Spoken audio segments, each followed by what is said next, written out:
que tiene que ver con un nuevo tiempo que más allá de las tormentas y los horrores, también se muestra y se avecina, que es que en una jornada así puede estar aquí adelante un docente en secundario y universidad, que posiblemente tenga lo mismo para decir que muchos de ustedes, y que en realidad esté aquí para que debatamos. Así que me parece que desde ese lugar yo voy a hablar, desde el lugar de también dar una disputa que es la que uno trata, sí, en la universidad, porque uno cree que la universidad también legitima y es plataforma, contribuye a las plataformas políticas de la dominación, pero que también debe y puede aportar a la plataforma política de la emancipación y la liberación. Sí, tensionándolas mucho. Tenemos que abandonar la idea de una ciencia neutral, en primer lugar.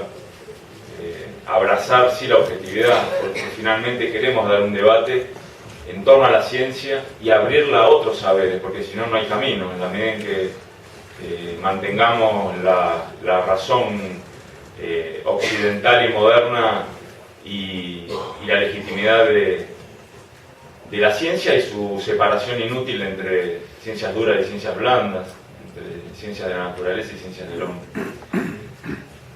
Yo sí traje el PowerPoint, que podemos pasar a la primera filmina, que es en realidad lo que me ayuda a traerles algunas ideas y algunas discusiones.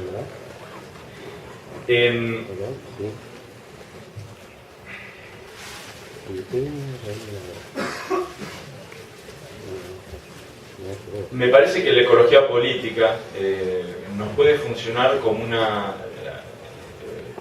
propuesta de debate, nos invita a un debate, nos invita a algunas discusiones. No pretende ser una disciplina, por lo que uno lee de los autores que traen esta discusión y tratan de juntar la ecología con la política y de introducir lo que tiene que ver con las relaciones de poder que se juegan por detrás de lo que se comprende como naturaleza. Me parece que ahí hay una invitación interesante, y es la que uno adhiere y es la que uno toma para dar estos debates en cuanto a corrernos de una ciencia que se reproduce a sí misma y se transforme en una herramienta del pueblo, una universidad abierta al pueblo, donde no se produzcan justamente estos lugarcitos de financiamiento y reproducción propia, como nos comentaba Raúl. No sé, el tiempo a veces, como en la televisión, es tirano. Yo en realidad ni sé si voy a llegar a contarles muchas de las cosas que quería. Sí voy a hacer una...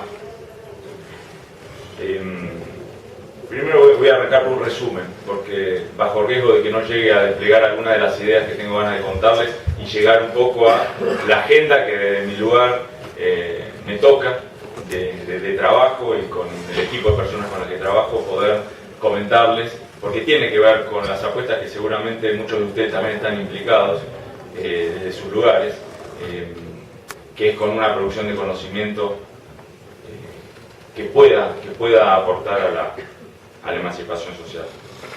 En primer lugar, me parece que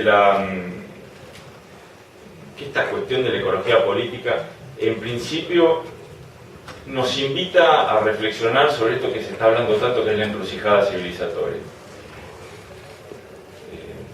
Pareciera que estamos en un momento clave de la humanidad, pero de la humanidad toda. Por supuesto que hubo momentos clave, a veces circunscritos a ciertas regiones del planeta.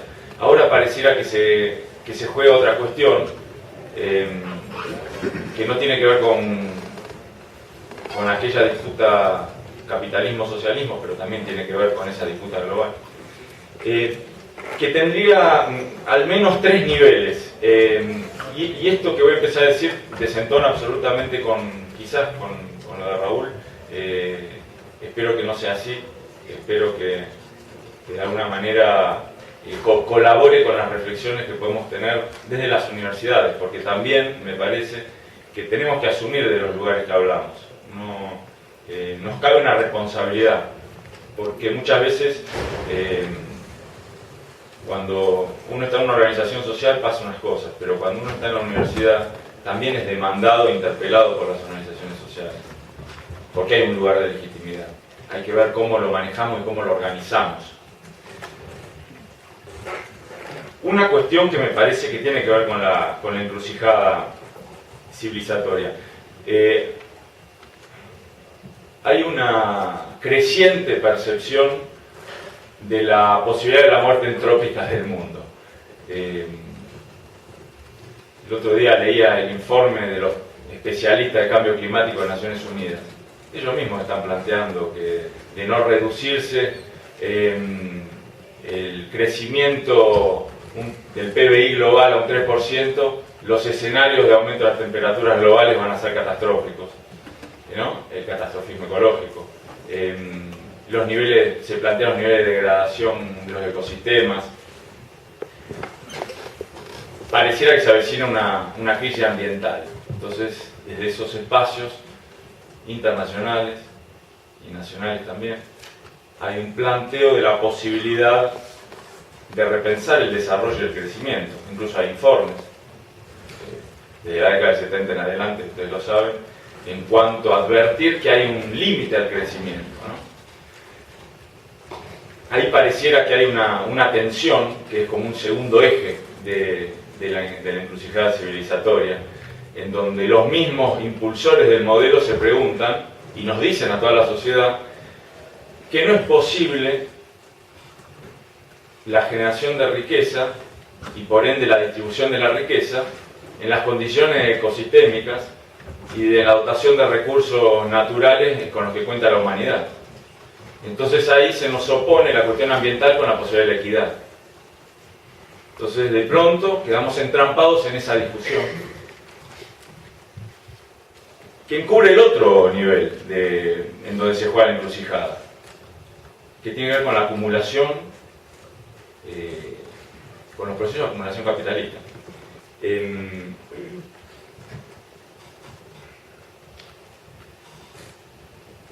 La crisis en la tasa de ganancia y los procesos de acumulación típicos del capitalismo hoy empiezan a verse disminuidos frente a otros procesos de acumulación que ya pensábamos pretéritos, que tiene que ver con la directa disposición de las poblaciones que mantenían cierto control o que mantienen cierto control sobre los recursos naturales. Ahí se presenta un auge, y eso lo vemos en todos los indicadores, de la violencia directa sobre poblaciones rurales, campesinas, indígenas, de distintas partes del mundo, con distintas referencias étnicas, con distintos anclajes culturales y también con distintas formas de relación con la naturaleza. Pero ahora estos dos niveles que podríamos decir de la encrucijada civilizatoria tienen un trasfondo que, como decía también Raúl, el sistema goza de buena salud, en donde la fe en la ciencia se mantiene, y no solo eso, sino que dentro de la crítica ambientalista aparecen sectores que dicen, bueno, no caigamos en la tecnofobia, abracemos la transformación incluso en nuestro cuerpo orgánico a partir de la tecnología. Una especie de que algunos autores lo llaman como el tecnocapitalismo. O sea, no solo la cuestión de la instrumentalización de la naturaleza en función de la humanidad y de las necesidades humanas, a partir de un sistema tecnológico como el sistema industrial, sino que la cuestión del control biológico anunciaría un escenario capaz de sortear las dificultades que el mismo sistema industrial produce. En ese sentido, el tecnocapitalismo se presenta también dentro del discurso de la apología de la modernidad como la posibilidad de la salvación. Y no se discute el trasfondo tecnológico,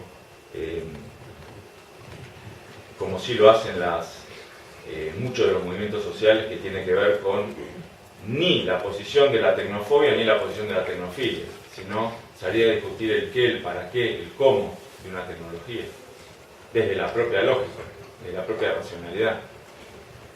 De eso hay muchos compañeros aquí presentes que saben bastante, o lo viven en carne propia. La posibilidad de resignificar una tecnología.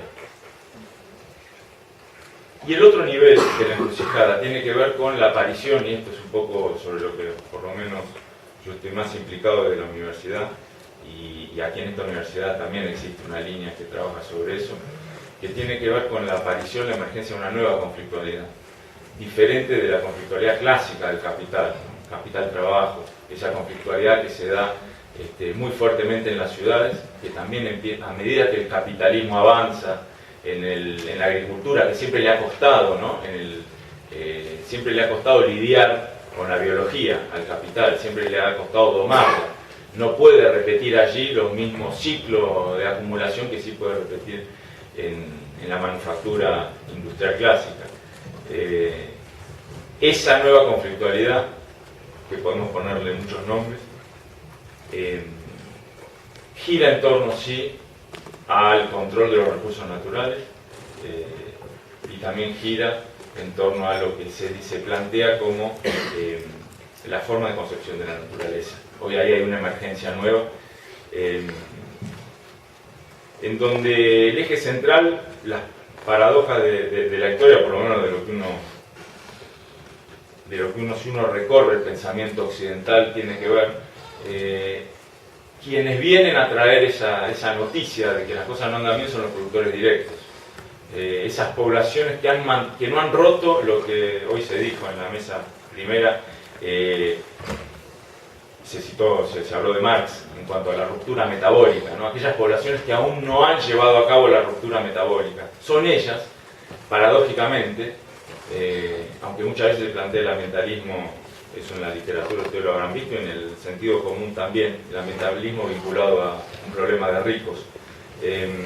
No, en realidad, tanto los movimientos de justicia ambiental, como se los quiera llamar, o aquellas líneas de la acción colectiva que tienen que ver con los bienes naturales, en algunos casos bienes comunes, son justamente las poblaciones llamadas de los márgenes, campesinos, indígenas.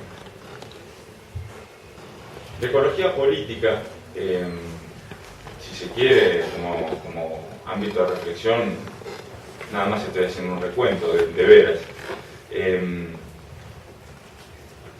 de alguna manera propone algo que lo puede hacer cualquiera, no necesita estar en la universidad.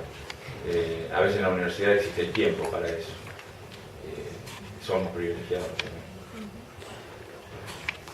La deconstrucción al menos de dos cuestiones. Una tiene que ver con la deconstrucción de lo que podríamos decir lo que la misma modernidad ha ausentado de nuestra concepción de lo que es la realidad, esta realidad total que se dijo también. El análisis o dar cuenta de los conflictos socioambientales, ambientales, tiene que ver con hacer visible un conjunto de realidades que escapan, por un lado, a la producción capitalista de alimentos, sobre todo, o de este régimen de apropiación de la naturaleza llamado capitalista o tecnocapitalista. Ver otras formas de producción, aquí se va a hablar de agroecología, aparecen, que retoman también otras formas llamadas pretéritas también de producción. Pero también dar cuenta de este tipo de conflictos cuestiona la concepción lineal del tiempo evolutivo de la modernidad, este tiempo del progreso, esta cuestión del futuro como la esperanza y el anhelo, y el pasado como aquello que debemos abandonar y todo aquello del pasado como retraso. Dar cuenta de los conflictos socioambientales, que se llaman ahora socioambientales, pero también en otro momento se podían llamar de otra manera, se los han llamado de otra manera. Nosotros, en lo particular, hacemos un registro de conflictos territoriales, trabajamos más desde ese lugar, pero como se llamen, proponen un tipo de reconocimiento muy particular y tiene que ver entonces con otra temporalidad, con otra escala, romper con la escala que hace predominar los procesos globales y universales y reconocer, al menos reconocer aquello que es llamado como local o deconstruirlo en términos de local. Poder también deconstruir, y ahí sí las universidades ocupan, y quienes están ahí ocupan un rol importante, en deconstruir la idea del saber científico como el único válido, multiplicar los espacios de validación del conocimiento. Esta cuestión de los espacios de legitimidad, como los congresos, las jornadas, los papers, las publicaciones en libros, especializados, ese tipo de espacio de validación, evidentemente hay que hacer un esfuerzo por deconstruirlo y reconocer otros espacios de validación también del conocimiento. Empezar a gestarlos, es evidente que no están garantizados. El otro nivel de la ecología política como invitación a la deconstrucción tiene que ver con el discurso del poder en cuanto a los procesos de apropiación de la naturaleza, y ahí tiene que ver con el desarrollo fuertemente. El discurso del desarrollo, hoy, bueno, usamos, hasta yo debo haber usado sin darme cuenta la palabra desarrollo unas 50 veces en estos minutos. Todo el desarrollo sustentable, desarrollo participativo, cualquier cosa buena tiene que ser desarrollada, una idea debe ser desarrollada, etc. Permea nuestro lenguaje, lo atraviesa y también lo sutura. Pero el desarrollo tiene un nacimiento, como dicen también algunos autores, muy, muy particular. Tuvo que ver como proyecto que se opusiera al avance del comunismo a mitad del siglo XX. Pero es más que eso también, no es solo proponerle a todos los países un modelo de crecimiento económico sostenido en el paradigma industrial de producción, sino que es de más larga data y tiene que ver con la colonialidad.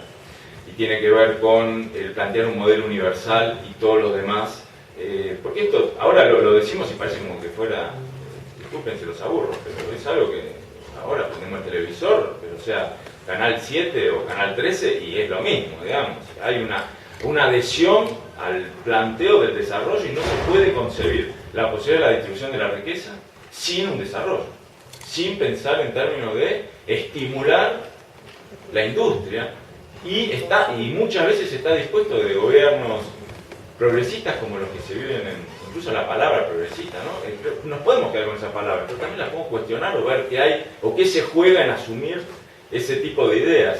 Y hoy lo que se discute fuertemente en términos de que aparentemente había un extractivismo que ya no es de cuño neoliberal, sino es neodesarrollista. Yo no lo sé, no sé qué piensan ustedes, pero ahí hay una discusión necesaria, porque en última instancia, en términos de el desarrollo, ahí le cabe un rol al Estado también, a cómo se va a colocar el Estado frente incluso también a los conflictos socioambientales, a la emergencia de las poblaciones de productores directos o de vecinos, pequeños pueblos que están ahí en la línea de frente con el avance de la frontera agropecuaria, con el avance de cualquier otra frontera de desarrollo. Y en cuanto a la deconstrucción de estas estrategias de poder o estos discursos que luego tienen efectos de realidad, me parece que es interesante discutir esto que en un discurso de Evo Morales fue muy impactante, más allá de lo que uno piense de Evo Morales. Él cuestionó o advirtió sobre la economía verde y todo el discurso del desarrollo sustentable. Es decir, cómo estos supuestos límites al crecimiento se saldan con un redoble en la mercantilización de la naturaleza. Ahora, para preservar los recursos naturales hay que ponerles un valor económico. No reconocer las valorizaciones que pueden hacer las distintas poblaciones de lo que es la naturaleza para ellos, sino hay que ponerle un número al bosque, hay que poner un número, incluso hay que ponerle un número a la vulneración de las poblaciones, el daño. Existe toda una... que quizás es el resultado de luchas que se han dado, pero también es verdad que el sistema en su capacidad de reconstruirse opera. La economía verde y el desarrollo sustentable son dos líneas de eso. Yo quisiera en ese sentido ir a una filmina más adelante. Esta es una publicación del Banco Mundial. Ellos lo dicen explícitamente, el Banco Mundial. Digamos que no lo está diciendo ni Martínez Salier, ni Enrique Leff. Está diciendo el Banco Mundial. Asignar valor a las tierras de cultivo. Bueno, ustedes no sé si lo llegan a ver. Sí. Los minerales, los ríos, los océanos, los bosques, la biodiversidad. Otorgar derechos de propiedad. Brindará a los gobiernos, a la industria y a las personas suficientes incentivos para gestionar de una manera eficiente, inclusiva y sostenible. Bueno, es la cuestión de la modernización ecológica, ¿no? El problema allí es que de vuelta aparece el capital como el protagonista del proceso, no solo ya de la degradación, sino de la posibilidad de su reconstrucción y de su preservación. Entonces, se preserva lo que se puede valorizar. El resto posiblemente hasta se desconozca, si no tiene valor para la industria. No sé cuánto tiempo tengo.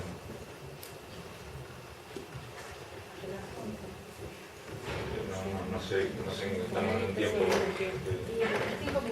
5 minutos. Bueno.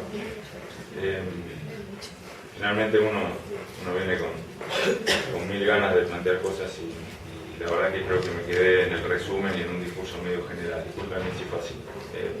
Si en estos 5 minutos sí quiero comentarles un poco de la apuesta desde la universidad, desde lo que me toca a mí en la Universidad de Buenos Aires y en el equipo en el que participo. Nosotros hace un tiempo que venimos registrando conflictos territoriales que tienen como protagonista a poblaciones campesinas e indígenas. Dar cuenta de los conflictos nos parece que es la oportunidad de hacer visible estas otras realidades. El conflicto, justamente como decía Bernardo Manzano Fernández, no es la negación de un proceso, incluso de desarrollo, decía él, para tomar una palabra bien vista. El conflicto es la posibilidad de la transformación. No, el conflicto no es el problema, el conflicto es la apertura. Entonces, nosotros ya hace un tiempo, ¿podríamos saber avanzar? Las filminas. Bueno, cuando hablamos de economía verde, hablamos de este tipo de burlas a la humanidad toda. Pasemos. Más abajo. Más. Bueno, en cuanto a dar cuenta de esto, no es trabajo nuestro. Les recomiendo a aquellos que les interese poder sondear los trabajos y aquellos equipos de trabajo de distintos ámbitos que tratan de ocuparse de hacer presente estas realidades. El equipo de la red de agroforestal de Chaco hace un trabajo de seguimiento interesante. Uno puede estar de acuerdo o no con la forma de caracterizar ese tipo de conflictos, pero finalmente ellos han logrado también tener eco, hacer visible un conjunto de problemáticas de las que estamos hablando y que nos ocupan aquí. Más abajo, bueno, este es un trabajo de la actual Secretaría de Agricultura acerca de los conflictos de tierra. Más abajo, bueno, acá sí es algunos de los resultados de nuestro propio trabajo acerca del registro de conflictos. Por otra parte, nosotros tratamos en este momento estamos trabajando en la provincia de Chaco con con la juridicidades no estatales que definen nueva forma de tenencia de la tierra. juridicidades en el sentido de la organización de la tenencia, de los usos y del control de un espacio determinado por comunidades, en general campesinas, que no tienen estatus, ningún tipo de estatus legal, más allá de lo que ya sabemos del Código Civil y el derecho posesorio, pero que sin embargo gestionan de manera comunitaria sus espacios. Aquí también hay compañeros que pueden hablar de eso. Tratamos de dar cuenta de esas otras juridicidades, porque tampoco están incorporadas dentro del curso habilitado. Y finalmente un tipo de laburo que hacemos nosotros es la cuestión de la cartografía social. Nosotros trabajamos con comunidades campesinas en lo que es sus propios mapeos comunitarios. Ahí echamos mano de GPS. Un GPS supone todo el sistema industrial, está claro, no podríamos ser tan sonsos de negarlo, pero trabajamos de una manera en donde es la población la que gesta sus propios mapas.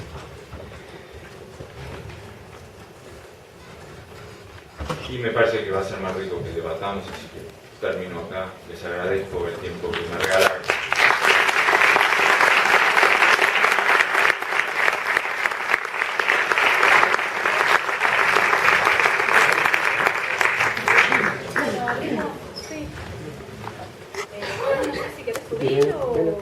Abrimos el debate, preguntas o aportes para enriquecer la discusión.